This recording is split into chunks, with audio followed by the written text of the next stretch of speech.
How many times have you made a promise to yourself and broken it? How would your life change if you knew that when you said you were going to do something, you'd actually do it? In this video, I'm going to be breaking down the mechanics and the energetics of self-belief, which is such a core skill when it comes to walking the path of a creator, of reaching your full potential and living life by your own design. So the core concept of this video is that if you want to believe in yourself, then you have to believe yourself. So this is the second video in my series on the rise of the creator economy and what it actually takes for us to thrive in what I'm calling society 3.0, which I'll go into in a little while. But the last video we talked about the freedom discipline paradox, which is such a key as well because self-discipline is fundamental to us being able to direct our own path in life. So if you missed it, you can check it out here. We went deep into how you can use self-discipline to achieve the goal of personal freedom, which is kind of, what this channel is all about, is you designing your life your way, reaching your full potential, and basically doing what you really want with your life. So let's go into why. Why is it important to have self-belief if you want to thrive as a creator? So the world is changing. There's no doubt about that. We can't deny the fact that society is shifting. We're watching all the systems and structures that have created what we experience now as modern society. They're crumbling. And there's a lot of fear around that. But for me, it feels really exciting because in that rubble, in the dismantling of everything that's not actually working, we have the ability to build something completely new. So we've been through the Industrial Revolution. We then came into the age of information with the rise of the internet, with the advancement of technologies that have allowed us to broadcast our voices and make whatever we want, essentially. And now I believe we're moving into this next phase. I'm calling it Society 3.0. And it's the age of individuality, interdependence, and decentralization. So the people who are going to thrive in this next evolution of society are the ones that have the ability to direct their mind, their behaviors, and their consciousness towards their desired outcomes. It's almost like we're going to have this symbiotic relationship between all the individuals who are basically billions and billions of entrepreneurs who are bringing their creativity into the world, who are bringing their unique individual view on reality, creating something valuable to contribute to society, and working as a cohesive, interdependent symbiosis of entities to create something completely new. I don't think we can disagree that the way society is working right now, the way it has been working up until now, isn't actually working. It's broken. And I always think of that. I can't remember the name of it, but it's like a Japanese art where they take ceramics that are broken and they fix them back together with gold. So you can see all the cracks and all the cracks are highlighted with gold.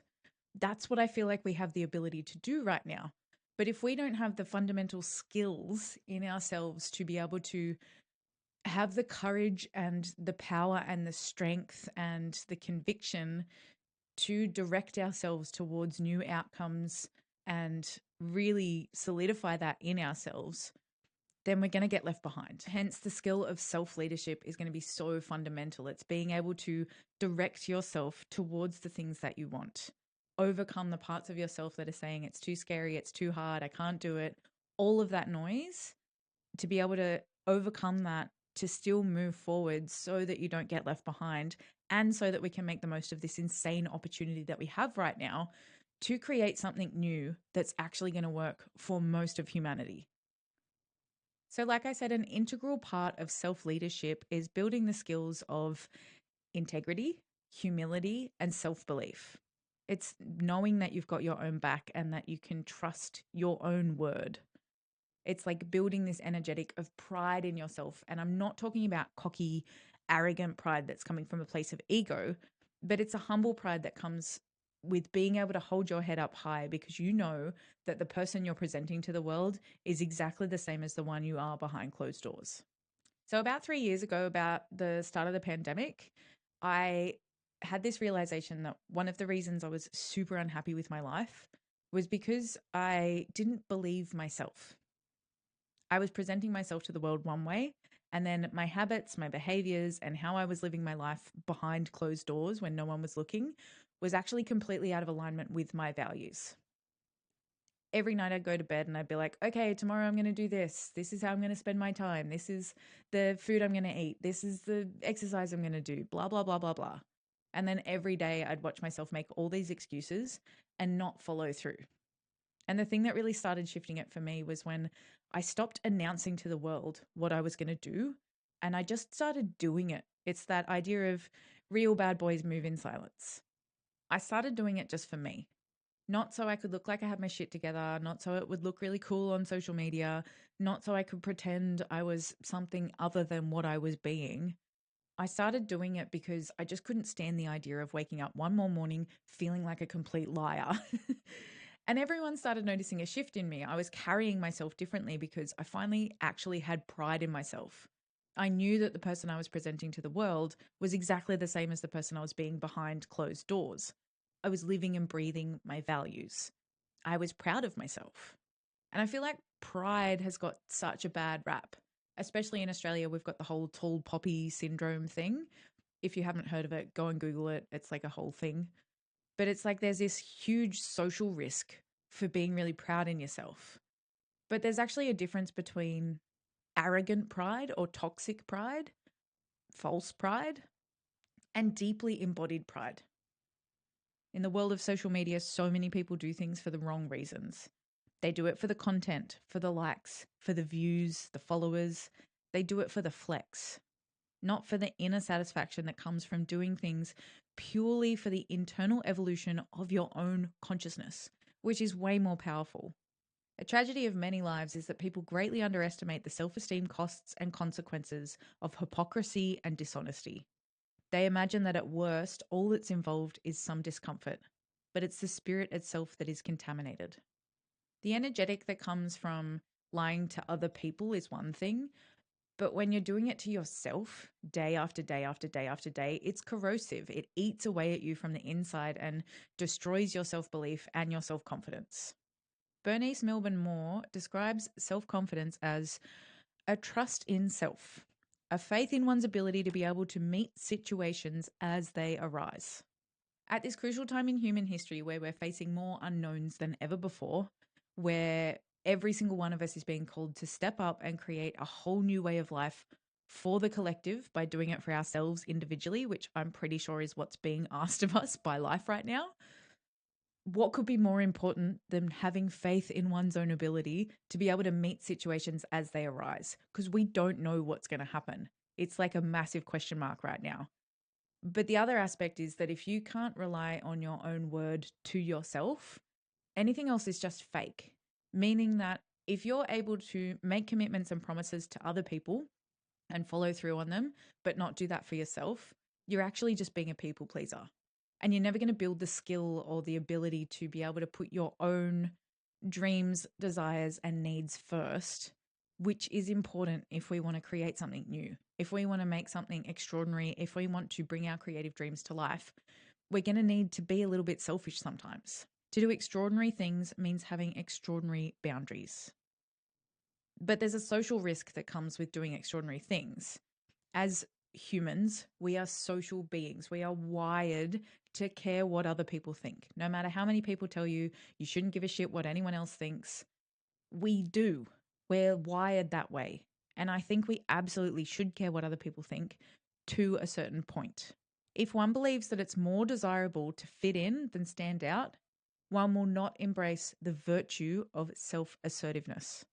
If one's primary source of safety and security is through affiliation with the tribe, the family, the group, the community, the company, the collective, then even self esteem can be perceived as threatening and frightening because it signifies individuation, self realization, the unfolding of personal identity. If we allow external validation to outweigh our need for autonomy and the ability to steer our own ship, we run the risk of sacrificing finding out what we are really capable of in order to be accepted by the people around us, which is risky. It's like, how do we find that fine line between not alienating ourselves, but also not sacrificing our own dreams and desires? And that's where it comes into play to have really strong self-belief, be able to assert yourself and have clear boundaries so that you don't sacrifice your potential just to fit in with a mediocre life that you're not really happy with. Some people may have the talent and energy to achieve greatly, in spite of feelings of inadequacy or unworthiness. Like the highly productive workaholic who's driven to prove his worth to, say, a father who predicted he would always be a loser. But it does mean that we will be less effective and less creative than we have the power to be. And it means that we will be crippled in our ability to find joy in our achievements. Nothing we do will ever feel like enough. In order to have the ability to self-validate, to steer your own ship, and to say no to a life of mediocrity means that we need the skill of self-belief. We need to be able to believe in ourselves because we believe ourselves. Our actions and intentions are aligned. We're doing the things that we need to do in order to achieve the outcomes that we want to achieve. All right, so as always, I want to give you guys something really practical that you can start implementing in your life. So we're going to go through the 5 pillars of self-belief. So the 5 pillars are awareness, honoring your true nature, self-responsibility, aligning behaviors to values, and serving a higher purpose. So as with everything, it starts with self-awareness. Anytime you want to better your life, anytime you want to shift your behaviors, change the way you're doing things, and basically take control of the direction that your life is heading in, it starts with self-awareness because you can't change that of which you are not aware. I always think about it like shining a light, we can't see what's in the shadows until we shine a light on it. If you don't know what's there, how are you going to change it? Self-awareness is the ability to see yourself clearly and objectively through reflection and introspection. So self-awareness gives us the ability to choose differently. It gives us the ability to go, oh my God, I'm doing this thing and it's moving me further away from what I actually want. But another big part of that is you need to know your vision for your life. You need to know the things that you're moving towards, your goals, your outcomes, what you actually want in order to measure whether the behaviors that you're carrying out at the moment are moving you towards or away from that particular outcome. So establishing a habit of self-reflection, I think, is a must for all humans. We have the ability to self-reflect. We have this conscious awareness that gives us the ability to detach ourselves, to look at what's happening, and to change the direction that we're heading by changing our behaviors. And so I would say developing a daily routine, a daily practice of self-reflection is one of the most powerful things you can do to really take control of the direction of your life. So for me, I usually do it first thing in the morning because I feel like when I start my day with self-reflection, I'm aware of the ways that I feel like I've been letting myself down. And it's like I go into my day with that filter so I can measure my behaviors throughout the day as to whether they're moving me towards or away from the things that I want. But that's me. Maybe for you it works doing it before bed or throughout the day. Honestly, I don't think that you can overdo it. Well, you can, but I think that building this skill and having it embedded in your routine as like a conscious choice means that you're going to be more aware of what you're doing, how you're spending your time, which again gives you more power to choose differently. So the second pillar is honor your true nature. This is about finding how you operate. It's understanding yourself on a deep level so that you can build systems and structures to help you harness your true nature, which is your superpower. Personality doesn't scale, biology scales. In the field of peak performance, too often someone figures out what works for them and then assumes it will work for others. It rarely does. More often it backfires. The issue is that personality is extremely individual. Traits that play a critical role in peak performance, such as your risk tolerance or where you land on the introversion to extroversion scale, are genetically coded, neurobiologically hardwired, and difficult to change. And in all the possible environmental influences that come from variations in cultural background, financial means, and social status, and the problem compounds. For all these reasons, what works for me is almost guaranteed not to work for you. Personality doesn't scale. In the time of social media and everyone sharing their methods for every single thing under the sun, it can become really hard to find your truth. We listen to other people and we end up shutting down what naturally works for us, which means we're actually trying to push against our own biology. Like for me, when I started honoring the fact that I'm really extreme, I started to thrive. I had spent so long listening to everyone else telling me I'm really hard on myself and feeling like that was a bad thing and trying to change. But as soon as I started leaning into the fact that I am really hard on myself and that when I do that from a space of having high standards for myself, but without being really critical of myself, I started thriving because I wasn't trying to go against my natural way of being. So, this is about exploration. It's about curiosity. It's about giving yourself time and space to explore the things that excite you, that light you up, and not being dogmatic about anything. I think that's another thing that's happened with this whole like everyone's being on social media selling their programs and their models and their systems and their ways of doing things and their step by step processes. Is we think we have to follow the exact blueprint, but that's not true. You can go, oh, that bit works for me. Oh, that bit doesn't. Oh, that bit works for me. Oh, that bit doesn't. And the only way to figure those things out is through trial and error and paying attention to not only how you're feeling and whether you are excited by it and it feels like it's got some sort of charge, some sort of aliveness, but also following your intuition. Like, I feel like there's that part of us that exists beyond logic that's always guiding us towards things that are for us, but sometimes we let our logical brain get in the way. A good example of that from my own life was how I stumbled across jujitsu. I was listening to all these podcasts and they kept mentioning jujitsu. I'd never even seen anyone do this martial arts ever in my life. I had no idea what it was, but something inside of me was like, that's for me. And I followed that. And now I can't imagine my life without it. So it's listening to that part of yourself that's calling you forward, even when it makes no sense. Pillar number 3 is self responsibility, which I think is something that has the ability to transform the entire world. The individual who accepts self responsibility knows that nobody owes him the fulfillment of his goals and wishes. It doesn't matter how you present yourself to the world. If you feel like it's bullshit on some level, then that's going to come out. The thing about who you are behind closed doors is there's no one else there to police you. There's no one there to coach you through. It's you. You know, it's all on you.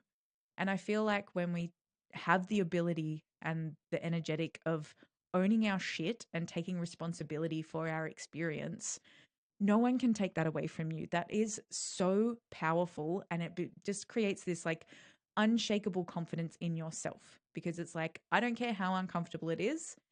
If there's something in me, in my experience, in my behaviors that's stopping me from achieving the things I want to achieve, I want to know about it and I want to own it because when I own it, I have the power to change it. This is about being really honest with yourself, even when it's really uncomfortable. It's being able to take full responsibility for who you are being, both out in the world and behind closed doors. The real leaders of this world are the ones who are able to be self-directed. And as we move towards this idea of decentralization of power, that power then needs to come from inside of every single one of us. And like I said earlier, the ones who are going to thrive in this new society and this new way of doing life are the ones who are able to direct their mind, their behaviors, and their consciousness towards the things that they want. And if you're not willing to take responsibility for your own behaviors, then you're not going to be able to achieve the goals that you have. So again, this comes from the ability of being able to self-reflect, but being able to do it in a way that's detached from the emotion of what's playing out in your life. It's being able to zoom out and look at the bigger picture without being so in it that you can't see the forest for the trees. When you can zoom out, you can own it, you can take responsibility without sitting in victim and blame because you realize that you have the power to change your own behaviors to change the outcomes that you're getting. So, pillar number 4 is aligning your behaviors to your values. And this is about building personal integrity. Integrity is the quality of being honest and having strong moral principles, and the state of being whole and undivided. The state of being whole and undivided. That's so important. When we can see that our behaviors are a perfect reflection of our values and everything we believe to be true in life, it builds this like unshakable confidence because you don't feel like you need to prove yourself. You're not trying to prove yourself to anyone else because you've proved yourself to yourself. So you know without a shadow of a doubt that you're showing up as the best version of yourself. But it's also about like having this 100% belief in your own word to yourself and proving it to yourself rather than other people. So a good example of this from my own life was when I did the 75 hard challenge, and I decided very intentionally to not post about it because I needed to just prove to myself that I could do it.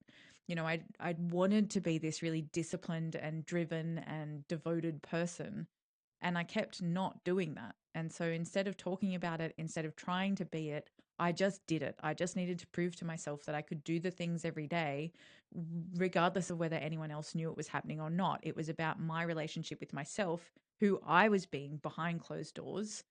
And that changed my life because I was carrying a completely different energetic. Like I said earlier, I finally was proud of myself, and it had nothing to do with anyone other than me and my relationship with myself. So for this one, it's really simple. I just want you to pick a personal challenge. Find one of the things that you've been promising to yourself and not following through on, and do it every day for 3 months. Don't tell anyone. Don't post about it on social media. Just do it for yourself so you can prove to yourself that you have the ability to follow through no matter whether anyone else is paying attention or not. This is about you showing yourself that who you present to the world is the same person that you're being behind closed doors. Pillar number 5 is about serving a mission or purpose. Neurobiologically, purpose alters the brain. It decreases the reactivity of the amygdala, decreases the volume of the medial temporal cortex, and increases the volume of the right insular cortex. A less reactive amygdala translates to less stress and greater resilience. We are wired to look beyond purely personal gain. It's our biology. It hasn't changed from back when we used to be tribal creatures, where in order for the whole tribe to survive and the individual to survive, it meant everyone working together, everyone bringing their natural gifts, their talents, their abilities to the good of the tribe. That hasn't changed. It's just that we live in a society that's very self-focused. We're focused on our needs, on my family. I've got to do what I need to do for me and my family to survive. But when we shift our focus to start looking at something bigger than us, something that has the ability to have an impact on our global family, it changes everything. But I also think that there's this huge movement of like, you got to find your purpose. And I feel like that's doing us such a great disservice because it implies that your purpose is some passive thing that's just going to stumble into your lap. And that's not how it works. I think it's more about us deciding what we want our lives to be about, what meaning we want for our own lives, what our purpose is, and then rearranging our lives to serve that purpose. In his book, The Art of Impossible, which is an amazing book all about peak performance and flow states and like the neurobiology of what happens in our brains when we go into those states, Stephen Kotler talks about the idea of a massively transformative purpose. It's this idea of finding something that's so big that it's probably never going to be solved in your lifetime and letting that be kind of the guiding, overarching mission statement for your own life. So, for example, mine is I want to create a sustainable way of life for every single being on this planet. That's not going to happen in my lifetime, but that doesn't mean that I don't let my life be in service to that end goal. You know, and when I'm talking about sustainability, I'm talking about sustainable health, sustainable wealth, sustainable happiness, sustainable environment, sustainable way of life for every single being on this planet. That is definitely not going to happen in my lifetime, but it has become the reason that I do everything that I do. So to find what you want your life to be about, to find what you want to serve, he suggests writing a list of all the global problems that you're really passionate about and finding the ones that you can serve through the way that you live your life. So like I said at the start of the video, the world has changed, like especially in terms of business and jobs and money and how we make our livelihood. It is changing dramatically and faster than we know. Jobs that used to exist don't exist anymore. They're being replaced by technology left, right, and center. And personally, I don't think that's a bad thing because it's giving us more freedom to bring the things that we really want to bring into the world, to use our creativity, to use our interests, our passions, the things that we love doing, reading, researching, making something valuable out of that and bringing it to the world and creating a livelihood off that. This is the future. This is what's happening. We can't stop it. We can go with it or we can be left behind. If we want to go with it and we want to find out what we're really capable of and how we can bring our creativity to the table in a way that's going to be in service to the greater good and our own lives, we need to build these fundamental skills that are going to give us the courage and the resilience and the discipline to keep going when things get tough, to step into the face of all these unknowns, all these question marks, and back ourselves no matter what. So I'm going to keep going with this series all around the rise of the creator economy and going deeper into the idea around society 3.0 and decentralization, but through the lens of the skills and fundamental behaviors that we need in order to make the most of the opportunity that's available to us right now. So for those of you who have watched all the way to the end, I appreciate you guys so much. I really hope you're getting a lot out of these videos because I feel like this level of depth is so lost in translation, especially with, you know, the way social media is moving towards short form content and reels and TikToks. And this is really what we have the ability to do, is to really create content that has the capacity to shift and change other people's consciousness. And that's what I'm here for. So thank you so much for your time. If you haven't got a copy of my ebook yet, the link is in the description. And I'm also starting a weekly newsletter where I'm going to go even deeper into these ideas. So if that's something that interests you, you can sign up in the link below. And I will see you guys in the next video. Mwah.